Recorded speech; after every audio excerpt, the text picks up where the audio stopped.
We will be highlighting in this webinar the current trend and challenges, the future, the innovation in this area, and growth. We have on our panel Mr. Avinash Mishra, CEO of Endeavour. We will have a 45-minute session by Avinash and then 15 minutes QA session. Now, I would like to hand it over to Avinash to carry on from here. Avinash, over to you.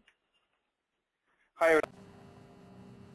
Welcome to GoToWebinar, web events made easy. The impact the print and the media industry has had with the introduction of mobility or new form factor devices or IPTV and so on and so forth.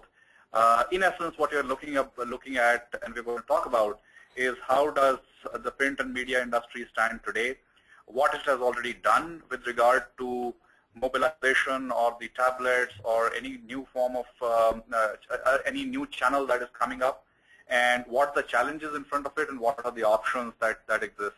We'll also look back at history in whatever limited history that this segment has in terms of what it has done in the last 10 years, what are the kind of mobile apps it has built, and what is the kind of mobile apps that it is looking to build.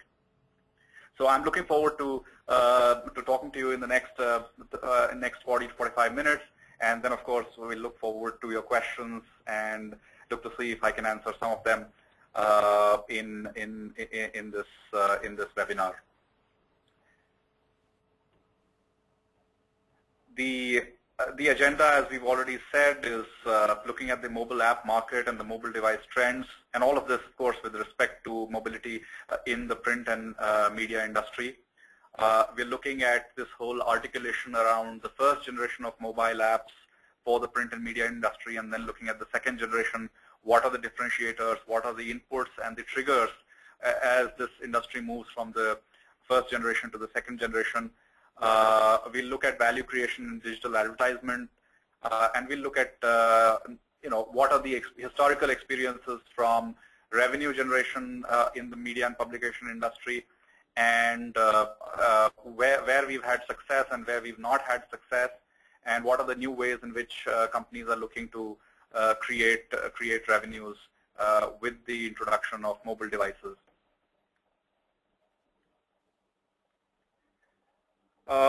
It perhaps behoves us to begin by looking at the whole mobile ecosystem. As so many of you on the call have already been part of the mobile revolution and are immersed in it, perhaps this slide is again a reaffirmation of the fact that mobility is highly pervasive, and we are totally immersed in the opportunities that mobility has created around us. There are 4 billion mobile phones. The month of May 2008 was a colossal flipping point, because it was in the month of May 2008 that there were more than 50% of humanity had access to a mobile phone. And this was about 2 years ago. Even today, that number has gone up from 50% to around 76%. So no other medium has had this kind of a fast and deep reach as the new age mobile devices have had.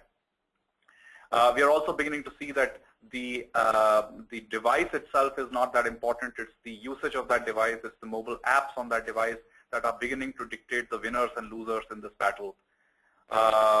We've seen that and this kind of app race has caused the mobile operating system vendors, the Apples and the Androids of the world, to consider this as central to their own existence. We have seen surveys upon surveys from Nielsen, from Gartner, and so many other data sources, which clearly show that the smartphones become the portal for the usage of many different kinds of mobile apps, and people are spending more and more time on these smartphones, on these tablets. And talking about tablets, I think in the last 1.5 years, particularly for, and I'll come back to this point later, particularly for the print and the media industry, the tablets are beginning to redefine, and in fact have already redefined the way in which this industry has looked at bringing content to where the user is. And I think this has significant impact on the way we look at the opportunities for this industry. We'll come back to this topic in more detail later. We can see that already on the iPhone App Store, the most popular category is of books with the largest number of active titles. We are seeing that Apple is planning a new category just for magazines. So that is another trend. The last 2 points that you see on this slide in terms of what we have to say about Richard Branson and Rupert Murdoch's New Corp, I think they are only indicators to the fact that both of these guys, realize one is an entrant into the magazine arena and the other is the incumbent. Both of them realize that the way forward to bringing monetized content or content that people will gladly pay for is through specific content that is custom built around specific devices. And so in November 2010, Richard Branson launched the Project magazine, which is an iPad-only magazine. And if you have the chance, and some of you may have seen it, it has a very strong interplay between audio, video, text, the kind of interaction that an iPad allows, and so on and so forth. So it's highly interactive, highly immersive, and it's an iPad-only magazine. New Corp, in fact, today, it is a coincidence that it is just today, on February 2nd, 2011, that New Corp has launched its iPad-only newspaper. And they've sunk in a huge amount of budget to be able to launch this newspaper on the iPad. So all these are great trends and some things that really influence and create a very potent breeding ground for the future of the print and the media industry. And as much as it is a breeding ground, it is also a landscape full of challenges and full of dangers of not picking up the right signal and not doing the right things. This is just a slide to get the whole context in place in terms of, okay, how are users using mobile devices? And here, when we say mobile device, we mean tablets and smartphones and all the works.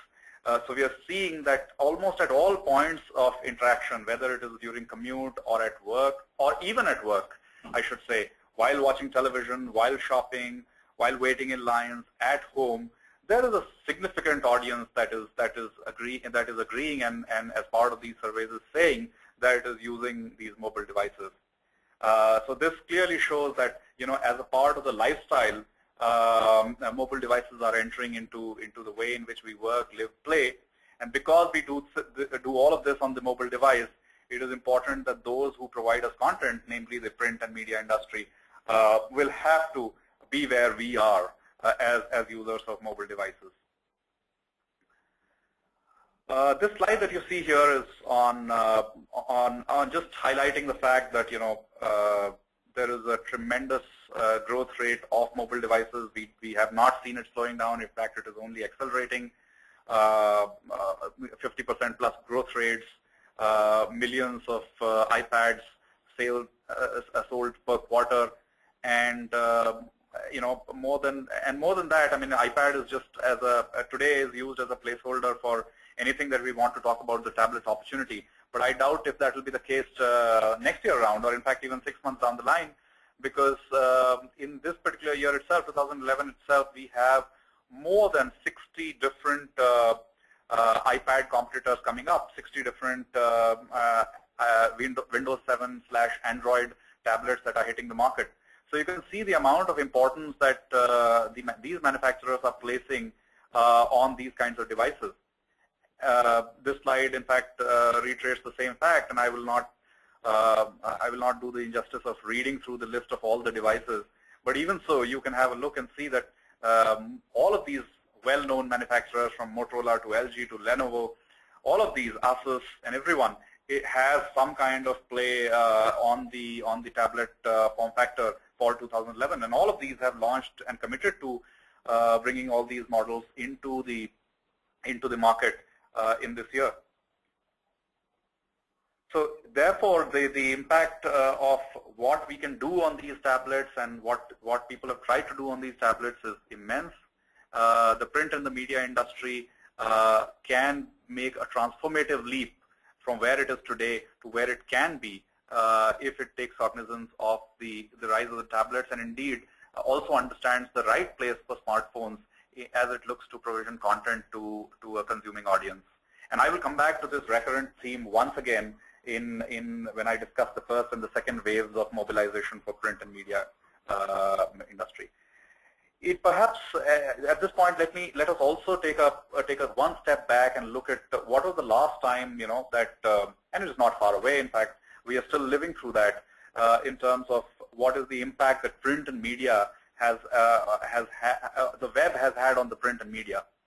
And this was you can clearly see that even today the boundary lines are still drawn in this battle in terms of curated content, in terms of paywalls that the web is allowing people to create, and then these people are looking at the impact of creating those paywalls, or the way in which they are syndicating content, or the way in which they are looking at their print edition versus web editions.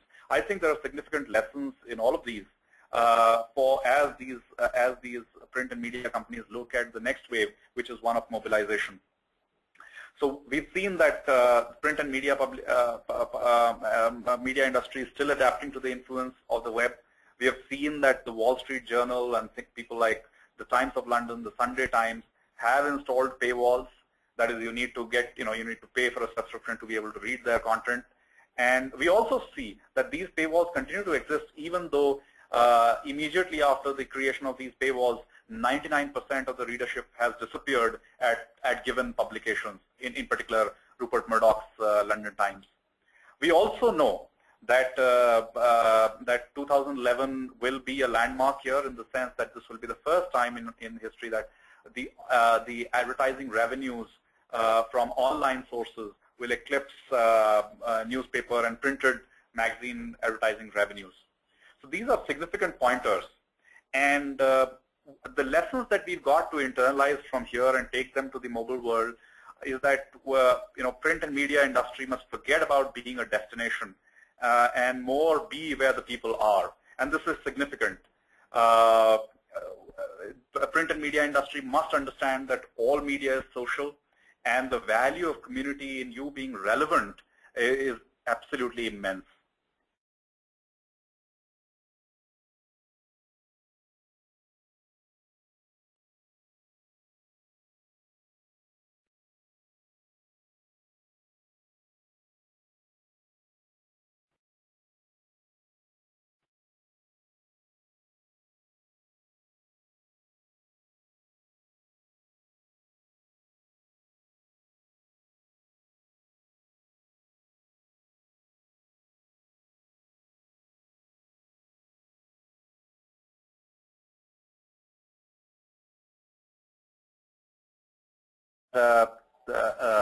We are back on. I hope everyone can hear me now. We were just. I hope everyone can hear me now. We are back again, and my apologies for this repeated interruption. If we're back on, we will continue. So just very quickly talking about the last time the print and media industry was impacted upon by the web, and we were looking at the impact and the lessons learned.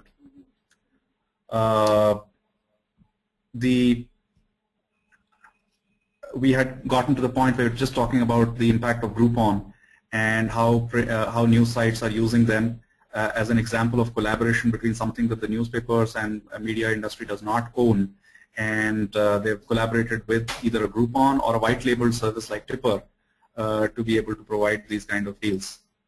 The other lesson is that we should not pave cart paths, in the sense that there is absolutely no need to, or there is little advantage to be had out of bringing old content or existing content to newer devices. I think there is greater sense in doing that, plus being able to leverage the new channel or the new device for its new features. The other aspect which people have said is a lesson learned, and a lot of people may disagree with it, but the fact is that Christian Science Monitor and some other publications have completely shut down their print operations. They've gone online only. So in that sense, there's the lesson here that they have been able to burn the boats in the explorer sense, and to make themselves fully committed to a given to a given scenario, which is that from this point onwards, digital first is the mantra. And when we say digital first, it automatically then translates to mobile first. So this was just a hark back to what we've been seeing, and if there are lessons learned for the future from us. If you look at the addressable market for the print media industry, from the paper-based to the PC-based to the mobile-based, you will see an order of magnitude jump from paper to PC, and then an exponential jump in terms of growth from PC to mobile. And it is statistics like these that compel people to say that, well, mobile-based content is the way moving forward. And of course, it does not require too much imagination to understand that this is highly scalable and highly cost-effective for content creators, provided that they are able to crack the problem of getting the user engaged on these mobile form factors. And we will come back to this aspect again. So if there is nothing in this presentation that, ladies and gentlemen, that you must remember, let us take note of this particular slide, which is that let's look at what kind of mobile apps or content delivery channels did the print industry look at in the first wave. And I say the first wave ends at the point in which the larger form factor or the tablets begin to emerge. So in the first wave, even though at that time people didn't recognize it, but now we realize that most of the print and media publications that went ahead and mobilized were essentially utilitarian apps. So the fact that you are mobile and the fact that they want to give you a certain piece of data or a certain content for you to consume while you're on the move. So there is a highly utilitarian aspect to it. There is no style impact. There is no immersive or an engagement aspect to it. And how could there be? After all, we were talking about screens which were a small form factor. It was smartphones, and you would essentially use a mobile phone to read something and sort of be able to be up to date with the information and not really experience it. And I think the second wave is where this information has been conjoined with the more immersive experience or the more experiential aspects of the mobilization of content. So it does not take too much imagination. In fact, you've all seen applications on the iPad and in fact the coming tablets where the whole experience of going through printed content or media content is much more immersive. And there is a great interplay, which did not happen in the first wave, between text, audio, and video, creating that whole immersive experience. In the end, ultimately, that vision of the content producer, which is to be able to tell compelling stories, is being realized at this point. So that's why I've been repeating that the 60+ tablets that are being launched, the fact that people are going to buy tablets, and the fact that there is this realization that ultimately you will be able to charge for content that people care for. And that content that people care for is the one that gives them an immersive and a deeper experience, and something that they were willing to pay for because they enjoy it. So therefore, we look at these two differentiations of the first and second wave. We also realize again and reiterate that media and publishing companies cannot afford to ignore this new form factor devices, and for this they will have to provide rich content and immersive experiences. Now, if you look at it from the publisher's point of view, I think it's a no-brainer to be able to say or to be able to realize that, well, they've got to be on the mobile side because the audience is mobile. The fact is that if they are on the mobile, then the mobile gives an entirely new possibility in terms of being able to track your users, know their likes and dislikes, have more real-time data in terms of what is socially relevant at that point in time, and so on and so forth. So social integration becomes a big aspect. The fact that you are able to disintermediate readers and advertisers, you are able to directly link them. You can bring in click-based advertising. So these are some of the things that that publishers look to, and some of the trigger points for publishers as they look to mobilize, or at least on these aspects, publishers ask questions in terms of how do they go about mobilizing. We also realize that that this is not a simple translation to the mobile. that you have certain, as I said earlier, there is absolutely no point in paving the cart path in that you have certain kind of content and you dump it onto the mobile. You have to customize it and you've got to make it more relevant from that mobile experience point of view.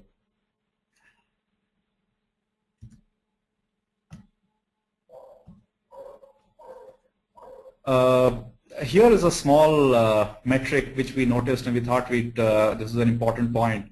If you look at the sale of Wired magazine or GQ or Glamour on the last 6 months on the Apple App Store, you see across all of these magazines that there is a distinct fall in terms of their digital sales or their issue sales across the months since the launch till now in the last 6 months, and they're all going flat. And the lesson here again is coming back to the whole thing about paving the cart path, is that simply replicating printed editorial content in digital formats will not sustain magazine readership.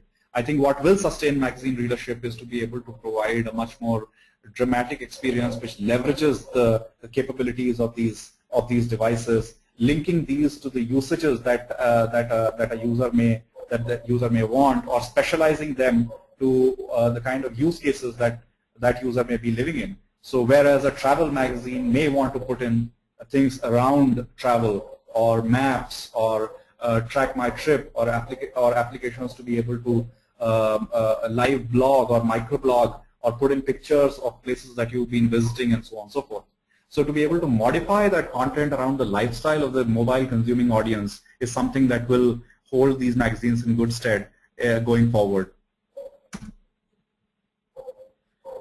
If you look at, again, reiterating the same point about the new form factor, which is the tablets, you can see that magazines are, in fact, a lot of magazines are now looking and rushing to be part of the tablet revolution.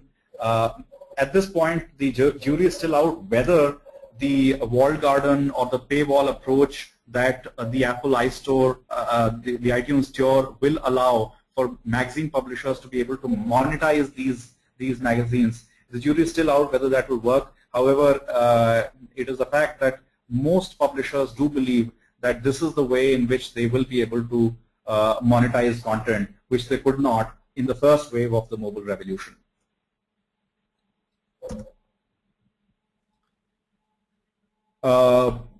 We believe that the true key to digital magazines surviving on these new form factor devices has to be greater immersion and greater engagement, has to have social elements, be able to reach larger audiences. They must be able to create extended advertising opportunities, must be able to create clear, readable, and applications which people would like to engage with, must be able to provide access to archives, search, and more compelling human interactions. And I'd welcome all of you to look at some of the better apps for these magazines. Wired is one example, to be able to look at how interactive and how they're leveraging the features of the device in being able to bring content to you as the consuming audience.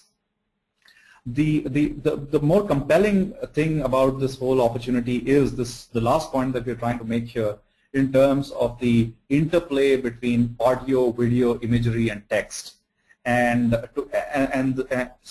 for you to be engaged as a reader and for the publisher to be able to tell a more compelling story.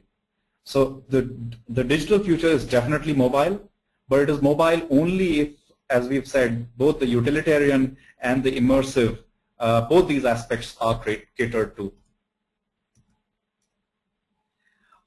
We can look at a lot of examples of various magazines and magazines and content providers who are building apps,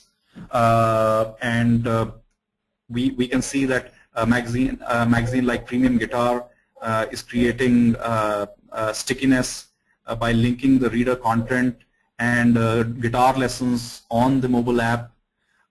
We can look at Digital Photographer, which is also bringing content to mobile apps, but at the same time it is linking the fact that you have an app on the mobile phone which can teach you things about photography, or videos or tips about photography. So all in that sense, it is this whole idea of being able to create more deeper connection with the audience's lifestyle, because they have the mobile phone in their hand and they are consuming your content. On this slide, you can see that Disney Comics is an excellent example of premium content that they have been able to successfully price individually and are doing quite well, which is not what we can say for a lot of other apps who've tried to monetize content. And the lesson here is that specialized content targeted to specialized people it will make sense. However, generic content or simply syndicated content, people will not pay for it, because people inherently realize that that is something that they can get free in any case. Time Magazine's app on various devices is an excellent example of the first generation mobile app, and essentially it is a curated version of whatever they have online. However, they just specialized it for its consumption on mobile devices. And they've done a lot of, they were the first to do it. There's a free app. They were the first to bring in social networking, video content, and so on and so forth. But I think the audience is getting more sophisticated, and if they are to compete with people like Wired and especially the kind of work that Richard Branson's Project magazine is doing, the iPad-only magazine, then even they have to move from the first generation to the second generation.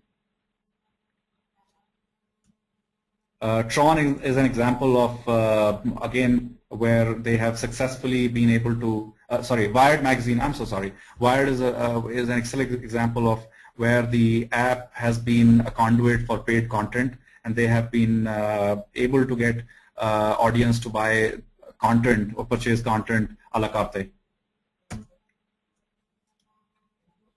Similarly, a free app from Wall Street Journal, again an example of a first generation app. Example of mobile apps around Motor Trend magazine. It's a very good example of how they've been able to build the user's lifestyle in terms of trail tracker, in terms of my tip summary, over and above what the magazine offers in terms of motor trends.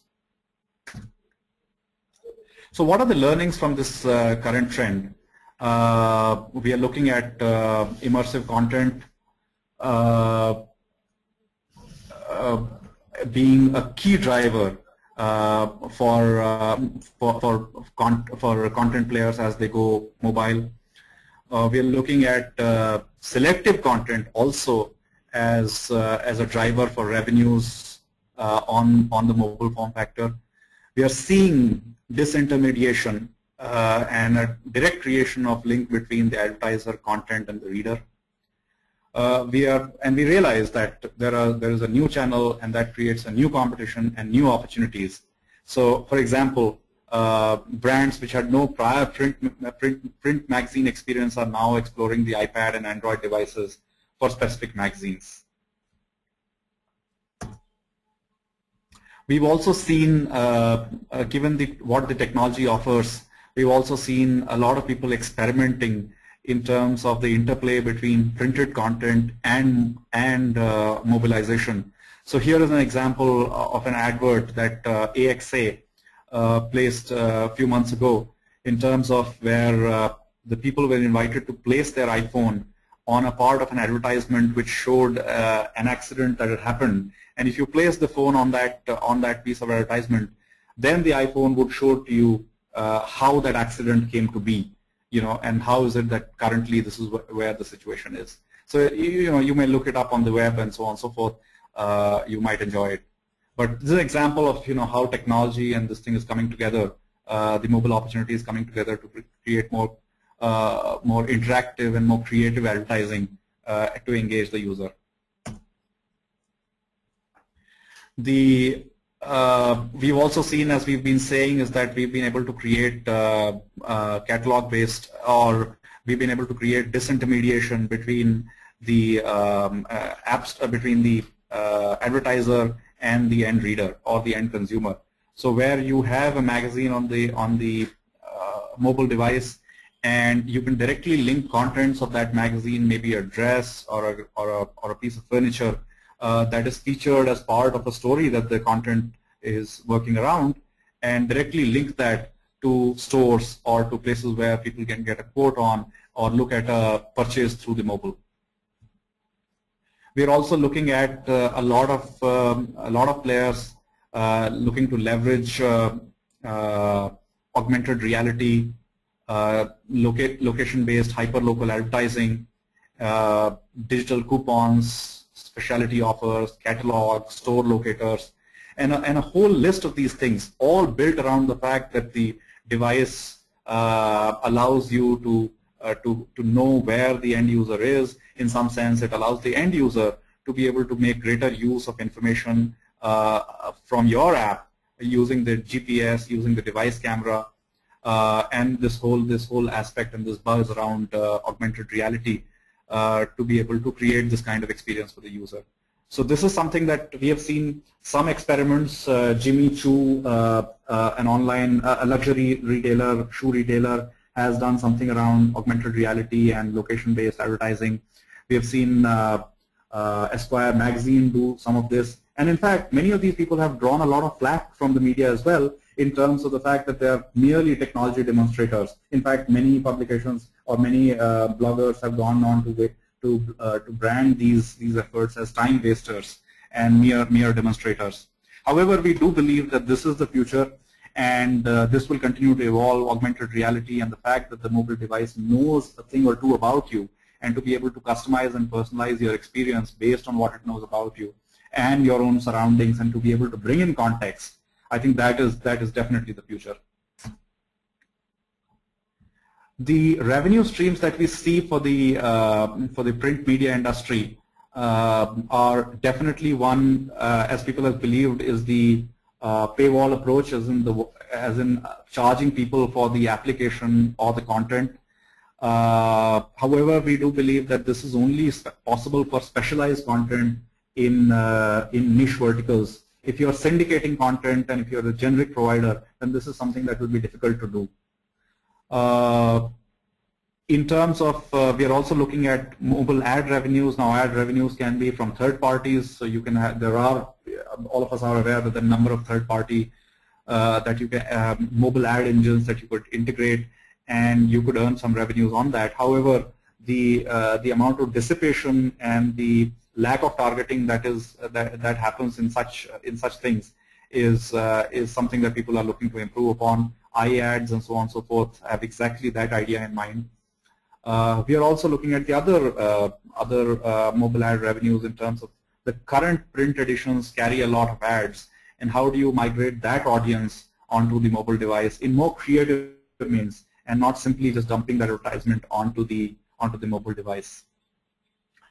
Another revenue stream is definitely mobile commerce. So in-app purchases of products or something, or a sale that content may instigate and directly link to a seller. So that clearly is an area where there is a revenue stream for the print media industry. We are also looking at content which is made much more creative and specialized towards certain kind of devices, which people would pay for the experience and the targeting that content has for that particular user. We have seen reports suggesting that digital edition revenues are catching up. They are still lagging, but they're catching up on actual print edition revenues in certain content areas. As we look at all these opportunities, a definite question that comes up, and we try to look at what are the different kinds of apps that or channels that print and publishing media industry is looking to use as it looks to mobilize.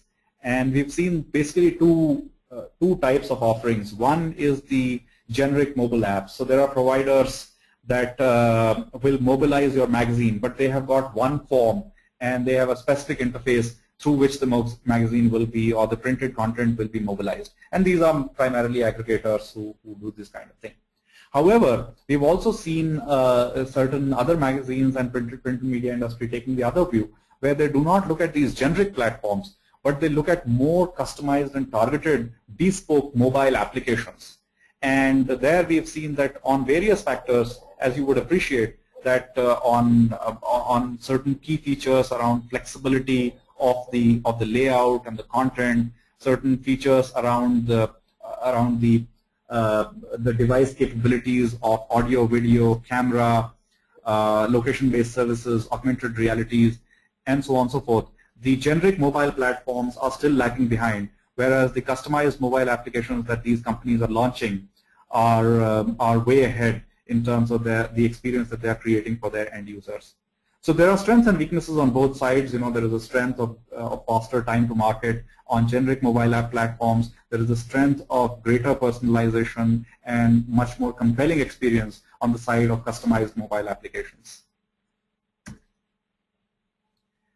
So as we look to the print and media industry, and as it looks towards mobilization, we as a company have been seeing a lot of questions around what is the relevant touch-based content, what kind of interactive content can be put in, what are the kind of revenue generation mechanisms that we can put into place, what kind of devices to target, what are the native device functions that we can see, and many more such decision points that the industry is asking us or other players in the space. And what we have seen is that there is a lack of an overall mobile strategy towards mobilization in the print media industry. And we have been pioneers in the space of creating mobile strategy for different industry verticals. We are doing so for the print and media players as well.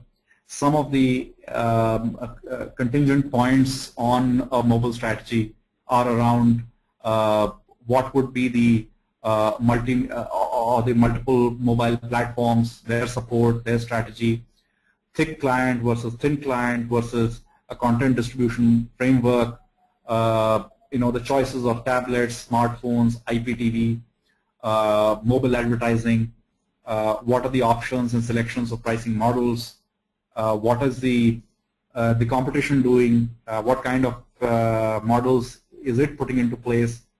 So these are some of the things that we seek to answer, or any given mobile strategy creator would seek to answer for the print and media industry.